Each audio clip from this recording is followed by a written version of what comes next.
পারমাণবিক কর্মসূচি নিয়ে যুক্তরাষ্ট্রের সঙ্গে সরাসরি আলোচনার কথা নাকচ করে দিলেন ইরানের সর্বোচ্চ নেতা আয়াতুল্লাহ আলী খামেনি। গত 23 সেপ্টেম্বর দেশটির এক টেলিভিশন ভাষণে খামেনি বলেন, যুক্তরাষ্ট্রের সঙ্গে কোনো আলোচনা তেহরানের জাতীয় স্বার্থকে রক্ষা করবে না এবং তা হবে ব্যর্থ চেষ্টা। এছাড়া আলোচনায় ইরানের লাভ তো হবেই না, রক্ষা করবে না ক্ষতি থেকেও।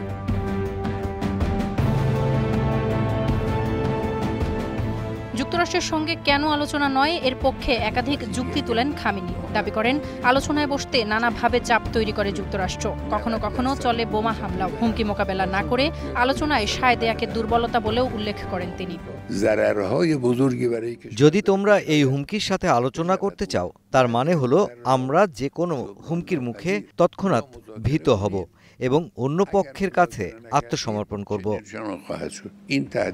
শুধু প্রতিশ্রুতি ভঙ্গ নয়, প্রতারণা এবং মিথ্যার আশ্রয় নেওয়া সহ যুক্তরাষ্ট্রের বিরুদ্ধে নানা অভিযোগের তীর ছোড়েন ইরানের এই সর্বোচ্চ ধর্মীয় নেতা।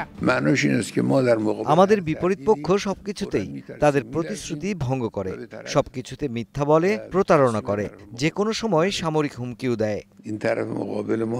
ভাষণে ইরানের পারমাণবিক কর্মসূচির বিষয়েও খোলামেলা কথা বলেন খামেনি। জানান, ইরান পারমাণবিক অস্ত্রের অধিকারী হতে চায় না, এ ধরনের অস্ত্র তৈরির কোনো উদ্দেশ্য নেই বলে দাবি করেন তিনি। ইরান কখনো চাপের কাছে নতি স্বীকার করেনি, সামনেও করবে না বলে স্পষ্ট জানিয়ে দেন খামেনি।